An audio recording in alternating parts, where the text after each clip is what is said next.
ಅಫ್ಜಲ್ಪುರ ಪಟ್ಟಣದ ಅಮೋಘ ಸಿದ್ದೇಶ್ವರ ದೇವಸ್ಥಾನದ ಆವರಣದಲ್ಲಿ ಕಾಗಿನೆಲೆ ಶ್ರೀ ಸಿದ್ದರಾಮಾನಂದಪುರಿ ತಿಂದಿನಿ ಬ್ರಿಡ್ಜ್ ನೇತೃತ್ವದಲ್ಲಿ ಜೆಎಂ ಕುರಬು ಸಾರಥ್ಯದಲ್ಲಿ ಬೃಹತ್ ಪ್ರತಿಭಟನೆ ನಡೆಯಿತು. ಸುಮಾರು 3 ಗಂಟೆಗಳಿಂದ ಪ್ರತಿಭಟನೆ ನಡೆದಿದ್ದು, ಈ ಬಾರಿ ಎಸ್ಟಿ ಮೀಸಲಾತಿ ದೊರಕದಿದ್ದರೆ ಚುನಾವಣೆಯಲ್ಲಿ ತಕ್ಕ ಪಾಠ ಕಲಿಸುವುದಾಗಿ ಎಚ್ಚರಿಕೆಯನ್ನು ನೀಡಿದರು.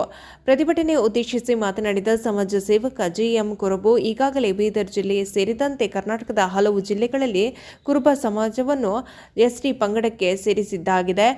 ಕಲಬುರಗಿ, ಯಾದಗಿರಿ, ಬೀದರ್ ಜಿಲ್ಲೆಗಳಲ್ಲಿ ಹಾಲು ಮತಸ್ಥರು ಆರ್ಥಿಕವಾಗಿ, ಶೈಕ್ಷಣಿಕವಾಗಿ ಹಿಂದುಳಿದಿದ್ದು, ಮಾನ್ಯ ಪ್ರಧಾನಮಂತ್ರಿಗಳು ಕೂಡಲೇ ನಮ್ಮ 3 ಜಿಲ್ಲೆಯ ಕುರುಬ ಸಮಾಜದವರಿಗೆ ಎಸ್ಟಿ ಕೊಡುವ ಮುಖಾಂತರ ಸಾಮಾಜಿಕ ನ್ಯಾಯ ನೀಡಬೇಕು. ಗೊಂಡ ಪರ್ಯಾಯನ ಪದವೇ ಕುರುಬ ಮುಖಾಂತರ ಕುರುಬ ಸಮಾಜದ ಕಾಡುಗಳಲ್ಲಿ ಕುರಿಗಾಯುವ ಶ್ರಮಜೀವಿಗಳು ಕುರುಬರಲ್ಲೇ ಕಾಡು ಕುರುಬ, ಜೇನು ಕುರುಬ, ಗೊಂಡ ಕುರುಬ, ಕುರುಬನ್ ಸೇರಿದಂತೆ ಹಲವಾರು ಹೆಸರುಗಳನ್ನು ಒಳಗೊಂಡಿದೆ. ಆದರೆ ಎಲ್ಲ ಹೆಸರುಗಳು ಒಳಗೊಂಡಿರುವ ಪದವೇ ಕುರುಬ. ಕೂಡಲೇ ಎಸ್ಟಿ ಮೀಸಲಾತಿ ನೀಡದಿದ್ದರೆ ಮುಂಬರುವ ಲೋಕಸಭಾ ಚುನಾವಣೆಯಲ್ಲಿ ತಕ್ಕ ಪಾಠ ನೀಡುವುದಾಗಿ ಎಚ್ಚರಿಕೆಯನ್ನು ನೀಡಿದರು. ನಂತರ ಮಾತನಾಡಿದ ಶ್ರೀ ಸಿದ್ದರಾಮಾನಂದಪುರಿ, ಕಾಗಿನೆಲೆ ಮಹಾಸಂಸ್ಥಾನದ ಮಠ, ತಿಂದಿನಿ ಬ್ರಿಡ್ಜ್ ಕುರುಬರನ್ನ ರಾಜಕೀಯ ಮುಖಂಡರು ರಾಜಕೀಯವನ್ನಾಗಿ ಬಳಸಿಕೊಳ್ಳುತ್ತಿದ್ದಾರೆ. ಅವರಿಗೆ ಸಾಮಾಜಿಕ ನ್ಯಾಯ ಕೊಡಿಸುವಲ್ಲಿ ಹಿಂದೇಟು ಹಾಕುತ್ತಿದ್ದಾರೆ.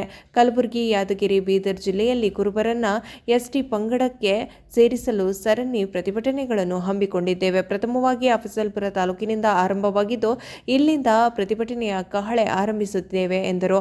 3 ಜಿಲ್ಲೆಯ ಎಲ್ಲ ತಾಲೂಕುಗಳಲ್ಲಿ ಪ್ರತಿಭಟನೆ ಮಾಡಿದ ನಂತರ ಕಲಬುರಗಿ ಜಿಲ್ಲೆಯಲ್ಲಿ ಬೃಹತ್ ಪ್ರತಿಭಟನೆ ಮಾಡುತ್ತೇವೆ. ನಿಮ್ಮ ಮಕ್ಕಳ, ನಿಮ್ಮ ಮೊಮ್ಮಕ್ಕಳ ಭವಿಷ್ಯಕ್ಕಾಗಿ ಹೋರಾಟ ಮಾಡುವ ಸಮಯ ಬಂದಿದೆ.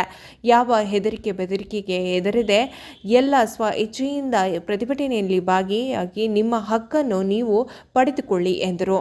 ಇದೇ ಸಂದರ್ಭದಲ್ಲಿ ಪ್ರತಿಭಟನೆ ಉದ್ದಕ್ಕೂ ಕುರಿಗಳ ಹಿಂಡು ಆಕರ್ಷಣೆಯಾಗಿತ್ತು. ಪ್ರತಿಭಟನೆಯಲ್ಲಿ ಯುವ ಘಟಕದ ಅಧ್ಯಕ್ಷ ಗುರುದೇವ್ ಪೂಜಾರಿ, ಅಮೋಘಿ ಹವಳಗಿ, ರೇವಣ್ಣ ಸಿದ್ದ ಪೂಜಾರಿ ಉರುಳು ಸೇವೆ ಮುಖಾಂತರ ತಮ್ಮ ಆಕ್ರೋಶವನ್ನು ಹೊರಹಾಕಿದರು. ಇದೇ ಸಂದರ್ಭದಲ್ಲಿ ಕರ್ನಾಟಕ ಪ್ರದೇಶ ಕುರುಬರ ಸಂಘದ ತಾಲೂಕು ಅಧ್ಯಕ್ಷ ಬೀರಣ್ಣ ಪೂಜಾರಿ, ಜಿಲ್ಲಾಧ್ಯಕ್ಷ ಗುರುನಾಥ್ ಪೂಜಾರಿ, ಯುವ ಘಟಕದ ರಾಜ್ಯಾಧ್ಯಕ್ಷ ಭಗವಂತರಾಯ ಗೌಡ ಪಾಟೀಲ್, ಕಾರ್ಯಾಧ್ಯಕ್ಷ ಸೈಬಣ್ಣ ಪೂಜಾರಿ, ಬ್ಲಾಕ್ ಕಾಂಗ್ರೆಸ್ ಅಧ್ಯಕ್ಷ ರಮೇಶ್ ಪೂಜಾರಿ, ಮುಖಂಡರಾದ ಮಾಳಪ್ಪ ಹೂವಿನಹಳ್ಳಿ, ಸಾವಿರಪ್ಪ ಅವರಳ್ಳಿ, ಬೈಲಪ್ಪ ಕೆಜಿ ಪೂಜಾರಿ ಸೇರಿದಂತೆ ಅನೇಕರು ಉಪಸ್ಥಿತರಿದ್ದರು.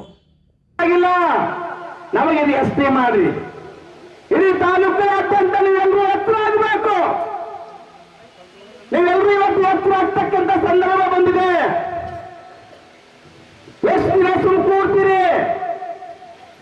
ನಮಗೆ ಪರಂಪರೆ ಇಲ್ವಾ? ನಮ್ಮಲ್ಲಿ ಶೌರ್ಯ ಇಲ್ವಾ? ನಮ್ಮಲ್ಲಿ ಹೋರಾಟದ ಕೆಚ್ಚು ಇಲ್ವಾ? ಇವತ್ತು ನೀವೆಲ್ಲ ಬಂಧುಗಳಲ್ಲಿ ನಾನು ಮನೆ ಮಾಡ್ಕೊತಾ ಇದ್ದೇನೆ.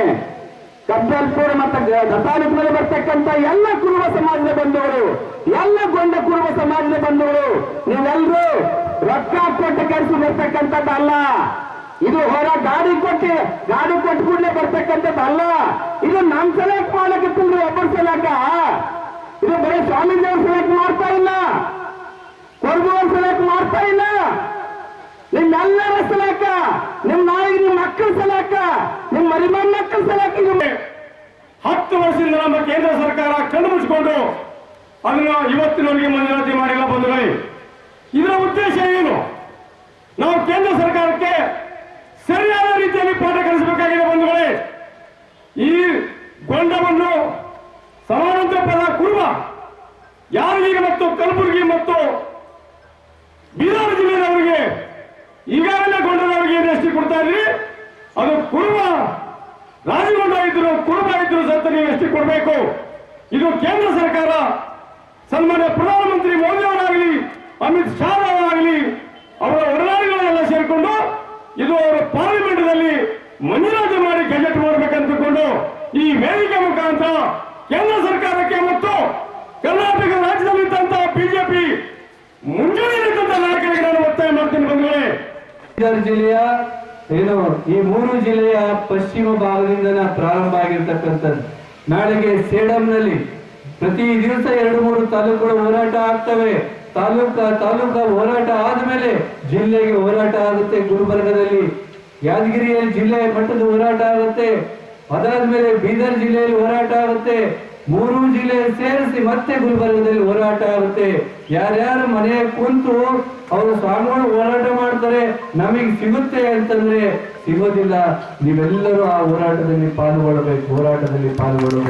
ಹೋರಾಟದಲ್ಲಿ ಈಗ 2-3 ತಿಂಗಳಲ್ಲಿ ನೀವೇನು ಪ್ರಯತ್ನ ಮಾಡಿದ್ರಿ, ಅದು ಪ್ರಯತ್ನ ಆದ್ರೆ ಆಗಬೇಕು. ಇರಲಿಲ್ಲ ಅಂತಂದ್ರೆ ತುಂಬಾ ಭವಿಷ್ಯ ಕೆಟ್ಟದಾಗುತ್ತೆ ಅನ್ನೋದನ್ನ ನಾವೆಲ್ಲರೂ ಹೇಳೋದಕ್ಕೆ ಬಯಸ್ತೀನಿ. ಈ ಹಿನ್ನೆಲೆಯಲ್ಲಿ ಗೋಲ್ಡ್ ನಮಗೆಲ್ಲ ನಾನೆಲ್ಲ ಹೇಳ್ತೀನಿ, ಗೋಲ್ಡರೇ ಕುರುಬರೇ ಗೋಲ್ಡರ. ನೀವು ಹೇಳ್ತೀರಲ್ಲ, ಎಲ್ಲರೂ ಜೋರಾಗಿ ಹೇಳಬೇಕು. ಗೊಂಡರೇ ಜೋರಾಗಿ ಹೇಳಬೇಕು. ಗೊಂಡರೇ ಕುರುಬರೇ, ಗೊಂಡರೇ ಕುರುಬರೇ.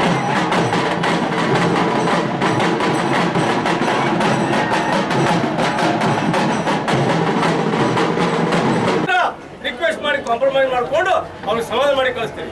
ನಮಗಂತಂದ್ರೆ ಸಮಾಜ ಹಾಲುಮತ ಸಮಾಜ, ಸಂಬಂಧ ಸಮಾಜ ಅಂದ ತಕ್ಷಣ ಗುರುಗಳಿಗೆ ಏನ್ ಮಾಡೋದು ನಡೀತಾರೆ ಅಂತ ತಿಳ್ಕೊಂಡು ನಿಮ್ಮ ಭಾವನೆಗಳಲ್ಲಿ ಏನ್ ನಿಮ್ಮ ಮನಸ್ಸಿನಲ್ಲಿ ಈ ಭಾವನೆಗಳಿದಾವಲ್ಲ ಅದು ದಯವಿಟ್ಟು ತೆಗೆದು ಹಾಕಿ. ನಾವು ಇಲ್ಲಿವರೆಗೆ ಏನೋ ಗಂಟಾಗಿ ಎಲ್ಲಿ ನಾವು ನಡ್ಕೊಂಡಿಲ್ಲ. ನಾವು ಸ್ಟ್ರೈಕ್ ಮಾಡಿದ್ರೆ ಎಲ್ಲಾ ಹಂತದಲ್ಲಿ 4 ವರ್ಷ ಸತತವಾಗಿ ಎಲ್ಲ ಮಾಧ್ಯಮ ಮಿತ್ರರಿಗೆ ಮತ್ತು ಅಧಿಕಾರಿಗಳಿಗೆ ಗೊತ್ತಿದೆ, ನಾವು ಸಮಾಧಾನವಾಗಿ ಸ್ಟ್ರೈಕ್ ಮಾಡ್ಕೊಂಡು ಹೋಗಿದ್ದೆವು. ಆದ್ರೆ ಇವತ್ತಿನ ದಿವಸ ನಮ್ಮ ಜೀವನದ ಏನಪ್ಪಾ ಅಂದ್ರೆ ಅಳಿವುಳಿವಿನ ಕಥೆ ಇದೆ. ನಮ್ಗೆ ಗೊಂಡ ಇದೆ ಆಲ್ರೆಡಿ. ಈಗ ಕುರುಬ ಗೊಂಡ ಬೇರೆ ಅಲ್ಲ, ನಮ್ಗೆ ಎಷ್ಟೇ ಮಾಡೋ ಸಲುವಾಗಿ ಹೋರಾಟ ಮಾಡ್ತಿದ್ದೀವಿ. ಇಂಥ ದಿನದಲ್ಲಿ ತಾವು ತಹಸೀಲ್ದಾರ್ ಅವರು ಇಲ್ಲ ಅಂತಂದ್ರೆ ಏನರ್ಥ? ಇವತ್ತಿನ ದಿವಸ ಅವರಿಗೆ ರಜಾ ಇಲ್ಲ. ಇಲ್ಲಿ ಬಹಳ ದೊಡ್ಡ ಪ್ರಮಾಣದಲ್ಲಿ ಹರ್ತಾಳ ನಡೀತಾ ಇದೆ. ಲಾ ಅಂಡ್ ಆರ್ಡರ್ ಏನು ಹೆಚ್ಚು ಕಡಿಮೆ ಮಾತ್ರ ಜವಾಬ್ದಾರಿ ಆಗ್ತದೆ. ನಾನು ತಾಲೂಕಾ ಮ್ಯಾಜಿಸ್ಟ್ರೇಟ್ ಇರೋದ್ರಿಂದ ನನಗೆ ಇವತ್ತು ಬರಕ್ಕಾಗಲ್ಲ ಅಂತಂದ್ರೆ ಎಲ್ಲಿಗೆ ಅನಿಸ್ತಿದ್ರ ಇವರಿಗೆ ಏನ್ ಅಧಿಕಾರ? ನಾನು ಅಧಿಕಾರಿ ಮಾಡ್ಕೊಂಡ್ ಬಂದಿನಿ. ಎಂತ IAS ಆಫೀಸರ್ IPS ಆಫೀಸರ್ ನನಗೂ ಗೊತ್ತಿದೆ ಅಧಿಕಾರಿ ಹೆಂಗೆ ನೌಕರಿ ಮಾಡೋದು ಅಂತ. ಆದ್ರೆ ದಯವಿಟ್ಟು ಈ ಸಮಾಜದ ಕಣ್ಣಿಗೆ ಮಣ್ಣು ಏರಿಸಬೇಡ್ರಿ. ನಿಮ್ಮಲ್ಲಿ ಕಳಕಳಿಯಾಗಿ ವಿನಂತಿ ಮಾಡ್ಕೊಳ್ತೀನಿ. ಪೊಲೀಸ್ ಇಲಾಖೆಗಾಗಲಿ ಮತ್ತು ತಾಲೂಕಾ ದಂಡಾಧಿಕಾರಿ ಮತ್ತು ಸಿಬ್ಬಂದಿ ವರ್ಗದವರ ಒಂದ್ ಯಾವ್ದಾರ ಜಯಂತಿ ಇದ್ರು ಸಹಿತ ಆ ಜಯಂತಿಗೆ ಅಸಡ್ಡೆ ಎಷ್ಟೋ ಅಧಿಕಾರಿಗಳು ಅಸಡ್ಡಿದ್ದಾರೆ, ಯಾರು ಕೇಳೋರಿಲ್ಲ. ಬಂದಿತ್ತು ಎಲ್ಲ ಹಿರಿಯ ಮುಖಂಡರು, ನಮ್ಮ ಅಫ್ಜಲ್ಪುರ ತಾಲೂಕಿನ ಬಹಳ ವಿಚಾರಧಾರಿಗಳಂತ ಗುರು ಸಂಘದ ಅಧ್ಯಕ್ಷರು, ಎಲ್ಲರೂ ನಮಗೆ ಎಲ್ಲ ಏನು ನೆರೆದಿದ್ದೆವು ರೋಡ್ನಲ್ಲಿ ಎಲ್ಲರೂ ಬಂದು ಬೇಡ ನಾವು ಇಲ್ಲಿವರೆಗೆ ಒಳ್ಳೆಯವರಾಗಿ ಬಂದೆವು, ಇನ್ನೂ ಒಳ್ಳೆಯವರಾಗಿ ಹೋಗೋಣ. ಏನು ಅವ್ರ ಪಾಪ ಸುಳ್ಳು ಕರ್ಮ ಅವರಿಗೆ ಬಿಡೋಣ, ದಯವಿಟ್ಟು ನೀವು ಬನ್ನಿ ಅಂತ ತಿಳ್ಕೊಂಡು ಸೈದಪ್ಪ ಹಿಡ್ಕೊಂಡು ನಮ್ಮ ಪಟ್ಟಣ ಪಂಚಾಯತ್ ಮೆಂಬರ್ ಸದಸ್ಯರು ಹಿಡ್ಕೊಂಡು ಎಲ್ಲರಿಗೂ ಕನ್ವಿನ್ಸ್ ಮಾಡಿ PSI ಸಾಹೇಬರಾಗಲಿ, ನಮ್ಮ ಮಾಂತೇಶ್ ಅವರಾಗಲಿ, ಇನ್ನುಳಿದ ಹಿರಿಯರು ನಮ್ಗೆಲ್ಲರಿಗೂ ಸಮಾಧಾನ ಮಾಡಿ ಕರ್ಕೊಂಡ್ ಬಂದಿದ್ದಾರೆ. ಅದಕ್ಕೆ ದಯವಿಟ್ಟು ಇದನ್ನ ಬಿಡೋಪ್ಪ ಅಂತ ಹೇಳ್ಕೊಂಡು ಅಸಡ್ಡೆಯಿಂದ ತೆಗೆದುಕೊಳ್ಳಬೇಡಿ. ತಹಸೀಲ್ದಾರ್ ಸಾಹೇಬ್ರೆ, ಮುಂದಿನ ದಿನಮಾನದಲ್ಲಿ ಮತ್ತೆ ಹೋರಾಟ ಬೇರೆ ಇರ್ತದೆ. ಅದು ಮುಂದಿನ ದಿನ ಮಾಡಿ ತೋರಿಸೋಣ. ಈಗ ನಮ್ಮ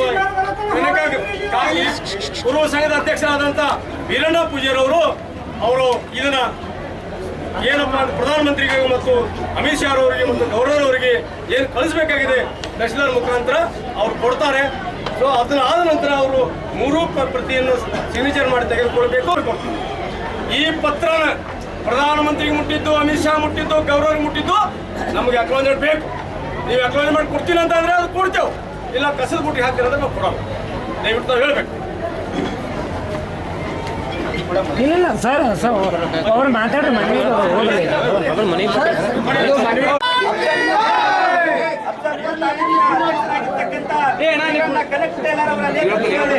ತಹಸೀಲ್ದಾರರ ಮೂಲಕ ಪ್ರೈಮ್ ಮಿನಿಸ್ಟರ್ಗೆ ಮತ್ತು ಹೋಮ್ ಮಿನಿಸ್ಟರ್ಗೆ ಮನವಿ ಪತ್ರನ ಕೊಡ್ತಾ ಇದ್ದೀವಿ.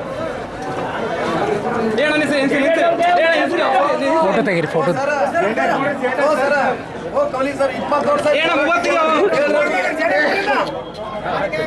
ಒಳಗೂ ಒಯ್ದು ಒಯ್ಯಲ್ ಮಾಡ್ಬೇಡ ಹೇಳ್ರಿ.